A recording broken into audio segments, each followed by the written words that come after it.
Hello students, कैसे हैं आप लोग। आई होप सब अच्छा होगा।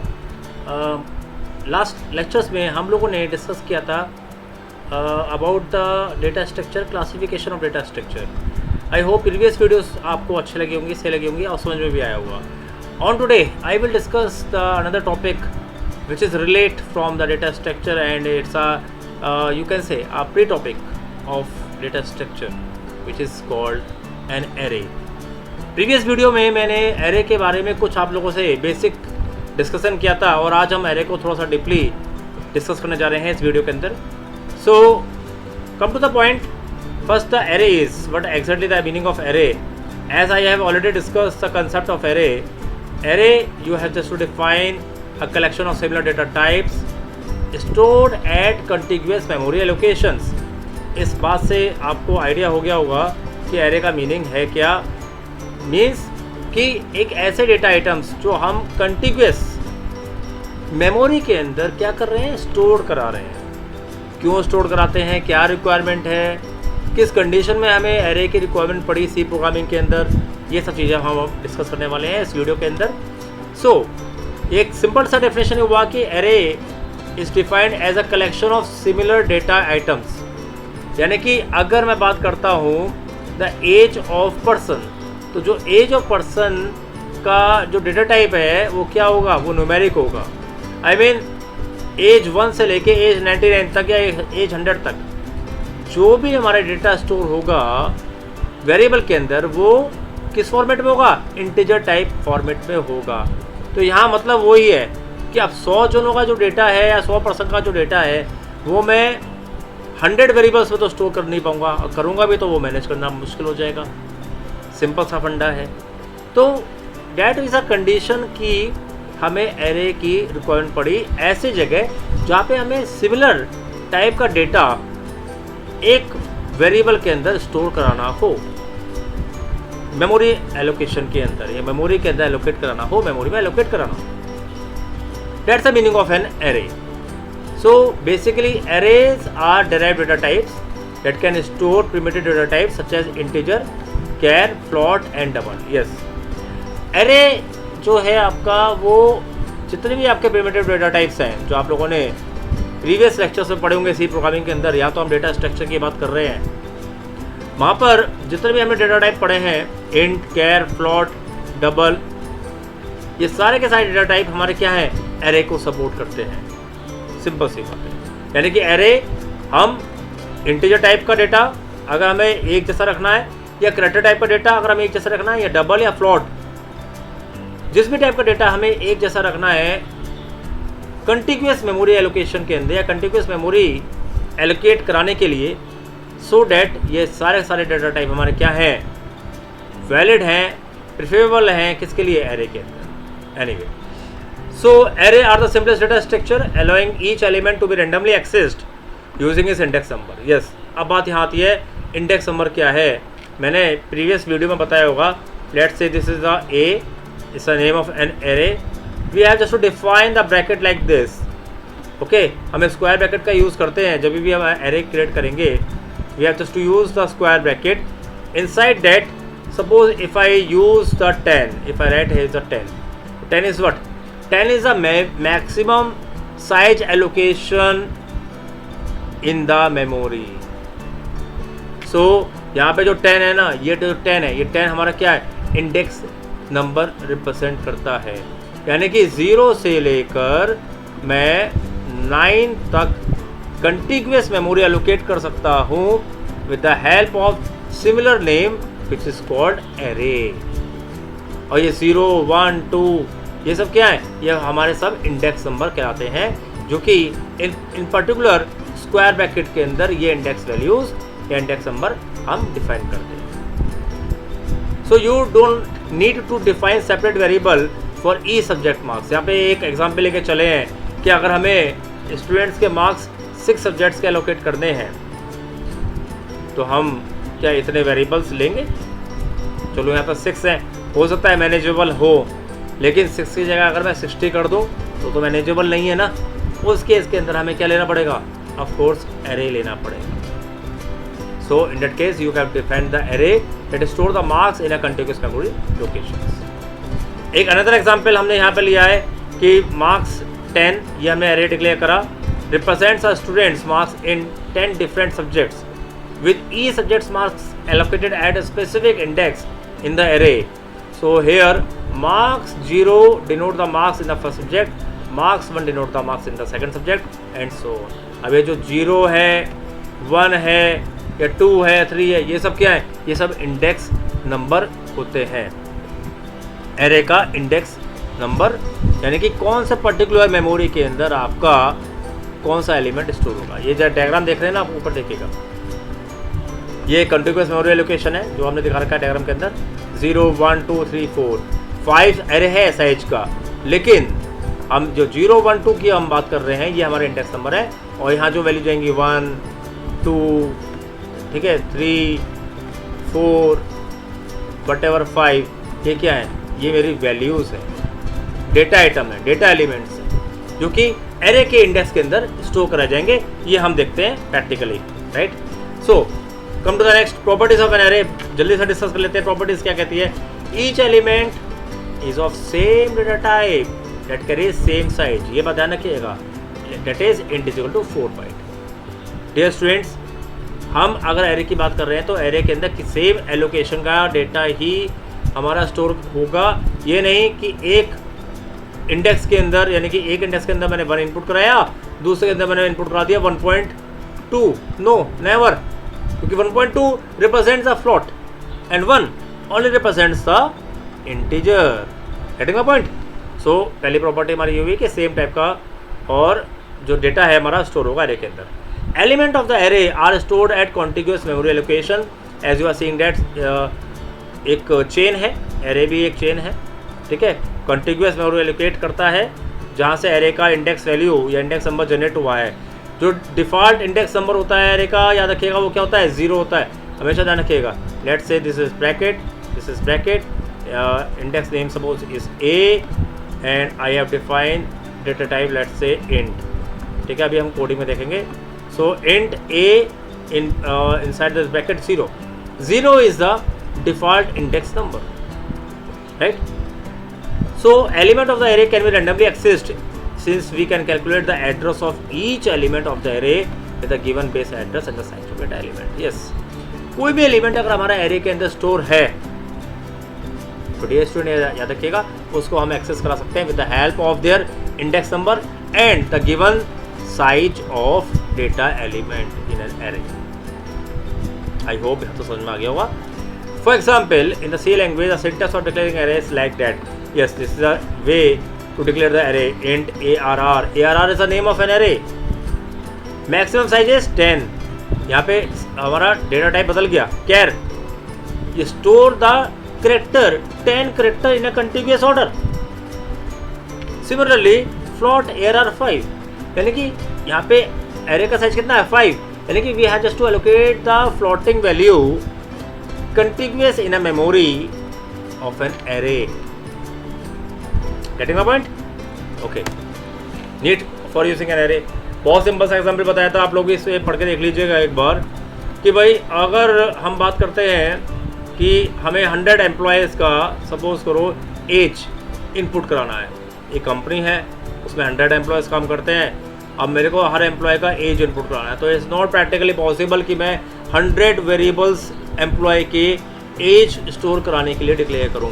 आप समझ सकते हैं कितना टिपिकल, कितना बहुत टफ प्रोग्राम हो जाएगा, क्योंकि इतने वेरिएबल मैनेज करना किसी भी प्रोग्रामर के लिए पॉसिबल प्रैक्टिकली नहीं है। इस चीज़ को अवॉइड करने के लिए, और दूसरी बात एक भी है कि आप इतने वेरिएबल्स लेंगे, उतने वेरिएबल्स आपकी मेमोरी में स्टोर होंगे, वो कंटिन्यूअस ऑर्डर में तो होंगे नहीं, डिसकंटिन्यूअस ऑर्डर में होंगे, तो वो भी कहीं ना कहीं प्रोग्राम हमारा क्या होगा? शफल्ड होगा। तो प्रैक्टिकली हम इस चीज़ को नहीं पॉसिबल कर पाते हैं, क्योंकि जो हमारे डेटा एलिमेंट्स हैं वो हम चाहते हैं कि कंटिन्यूअस ऑर्डर में रहें, क्योंकि उनका टाइप तो एक ही है, इसलिए हमें एरे की ज़रूरत पड़ी। ओके, ऐसे बहुत सारे एग्जाम्पल्स हो सकते हैं। एज ऑफ एम्प्लॉयज़ होता है, स्टूडेंट्स मार्क्स हो सकते हैं, और ऐसा कोई भी एग्जाम्पल जिसका टाइप या डेटा टाइप एक जैसा हो लेकिन कलेक्शन ऑफ रिकॉर्ड ज़्यादा हो और वेरिएबल नेम केवल एक कॉमन हो, ठीक है। तो उस कंडीशन में हमें किसकी जरूरत पड़ेगी? एरे की ज़रूरत पड़ती है, राइट। सो एक प्रोग्राम है, अब हम एक प्रोग्राम कंसिडर करेंगे जिसमें दो कंपैरिजन दिखाया है, एक प्रोग्राम एरे के हेल्प से और दूसरा प्रोग्राम विदाउट एरे की हेल्प से, जो कि क्या करेंगे, स्टूडेंट्स के मार्क्स रिकॉर्ड करेंगे। लेट अस कंसिडर, आप लोग देखिएगा करके। अब पहला प्रोग्राम यहाँ कह रहा है कि प्रोग्राम विदाउट एन एरे, मतलब एरे का यूज़ नहीं करा। तो हमने क्या करा, डेफिनेटली हमने 6 वेरिएबल अलग अलग डिक्लेयर कर लिए, marks 1, marks 2, marks 3, marks 4, marks 5, marks 6, और सबके अंदर हमने कोई भी मार्क्स हमने क्या कर दिए, एलोकेट कर दिए, असाइन कर दिए। 56 मैंने मार्क्स असाइन कर दिया मार्क 1 को, लेट से 89 नंबर मैंने असाइन कर दिए मार्क्स 6 को।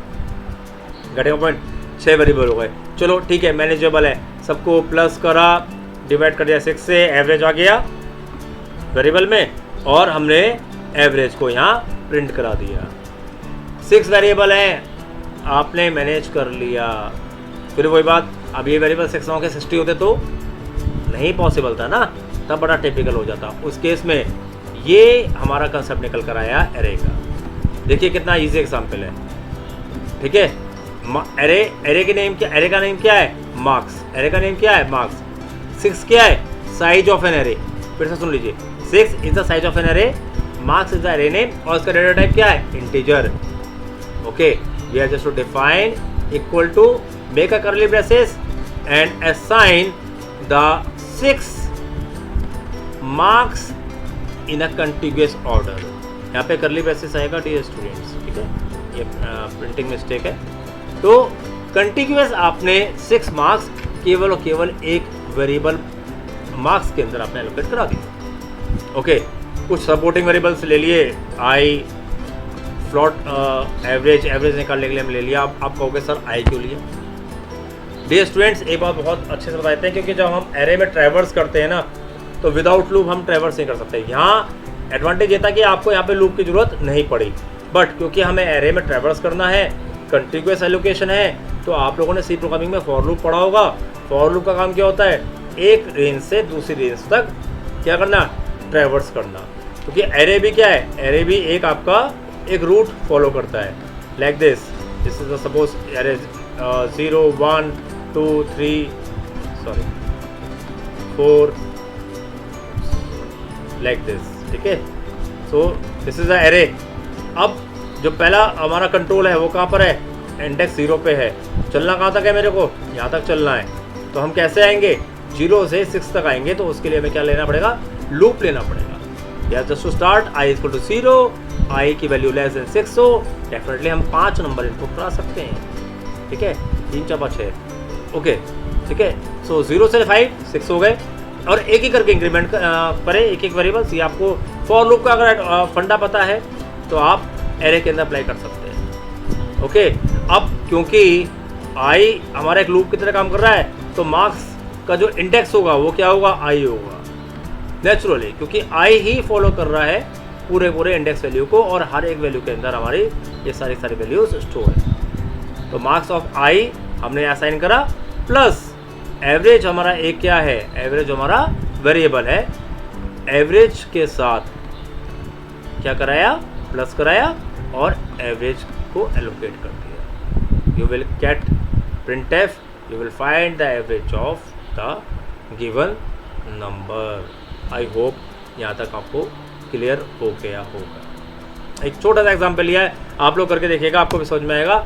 एडवांटेज, बहुत बढ़िया एडवांटेज है, single name for multiple variables, simple traversals and direct access. Yes, क्योंकि मल्टीपल वेरिएबल्स होते हैं, नो डाउट, क्योंकि एरे तो कॉन्टिन्यूअस एलोकेट कर रहा है, लेकिन नेम एक होगा हमारे पास। अब जैसे प्रीवियस एग्जाम्पल में हमने 6 वेरिएबल्स लिए थे, आपने देखा होगा, तो हमें याद रखने पड़ेंगे 6 के 6 वेरिएबल। यहाँ पे केवल वेरिएबल नेम एक होगा, तो हमें याद करने में कोई ज़्यादा टेंशन, कोई ज़्यादा दिक्कत नहीं है। ट्रैवर्सल्स करना आसान है with the help of for loop. You have just to start from the base address of an array. Base address कौन सा होता है, जो एरे की एरे का पहला इंडेक्स होता है, उसे हम बेस एड्रेस बोलते हैं, हमेशा ध्यान रखिएगा। To visit each element sequentially. Direct access, any element in an array can directly access using its index. बता चुके हैं आपको ऑलरेडी, इंडेक्स वैल्यू का यूज़ करते हुए हम किसी भी एरे का जो क्या है वैल्यू है वो हम एक्सेस कर सकते हैं, ठीक है। सो जो कि किसके लिए एफिशिएंट है, कोई भी डेटा रिट्रीवल के लिए एफिशिएंट है। Memory allocations. अब यहाँ पे एक बहुत चीज़ ध्यान से देखने वाली है कि आप एरे के अंदर मेमोरी एलोकेट कैसे होती है, क्या तरीका है और क्या प्रोसेस है। सो ऑलरेडी मैं प्रीवियसली मेंशन कर चुका हूँ कि all the elements in an array are stored in a continuous memory location. The name of an array represents a base address या address of first element. Base address हो या address of first element, both are same. So each element of the array is accessed using an index. ये भी हम discuss कर चुके हैं, लेकिन हम एरे इंडेक्सिंग को किस तरीके से डिफाइन करते हैं ये पता होना बहुत ज़रूरी है। सबसे पहले हम कंसिडर करते हैं zero base indexing. That means element जो फर्स्ट एलिमेंट एरे का वो क्या है, ARR 0, यानी कि बेस एड्रेस या zero base indexing. Second is one base indexing, यानी कि नेक्स्ट एलिमेंट एरे का, उसे हम बोलते हैं one base indexing. And so on. अगर 10 साइज है तो हमें 10 तक चलना होगा, तो उसे हम बोल देते हैं finally n base indexing. I don't know, n is a number where n is a value which can allocate the maximum size of an array. So zero base indexing, one based means second जो आपका index array है वो, and finally the total numbers of आपका index है array का, यानी कि size of array, उसे हम बोलते हैं n base indexing. In the following example, we illustrate the memory locations of an array of size 5 with zero base indexing approach. The base address of the array is 100 byte, right? So, which is the address of ARR 0. ये हमने consider करा है। तो base address है array का कितना है, 100 bite है, और जो एड्रेस है वो क्या है, ARR 0 है। If each element is of type int and so the size of int is 4 byte. Okay, so each element occupy 4 byte in the memory. अब देखिए डायग्राम से आपको समझ में आ जाएगा। बेस एड्रेस क्या है हमारा, ARR 0, ठीक है। मेमोरी के कौन से एड्रेस पे स्टोर हुआ, 100 पे स्टोर हुआ। कितना बाइट ले रहा है, 4 बाइट ले रहा है। कितना एरे का साइज है, 5, तो 0 से चलेंगे और ARR 4 तक पहुंचेंगे, और अकॉर्डिंगली आपका जो बेस एड्रेस है या बेस एड्रेस है जो आपका एड्रेस लोकेशन है वो भी आपको मिलता रहेगा, 104, 108, 112, 116, because each and every index of an array consumes a 4 byte in a memory. Getting a point? So that's a way how the arrays is allocated in the memory. Next is accessing elements of an array. It's very simple. How we can access the elements of an array? So there are 3 approaches basically. First one, base address हमें पता होना चाहिए। Second one, size क्या है हमारा element का वो हमें पता होना चाहिए। And what type of indexing array follows, array कौन सा इंडेक्स हमारा फॉलो कर रहा है। सो अगर हम बात करें वन डायमेंशनल एरे की, क्योंकि एरे 2 तरीके के होते हैं, 3 तरीके के, बल्कि 1 dimensional, second 2 dimensional and multi dimensional. अभी हम जो डिस्कस कर रहे हैं वो 1 डायमेंशनल कर रहे हैं। नेक्स्ट लेक्चर्स में हम लोग मल्टी डायमेंशनल का डिस्कस करेंगे। Yes, come to the point.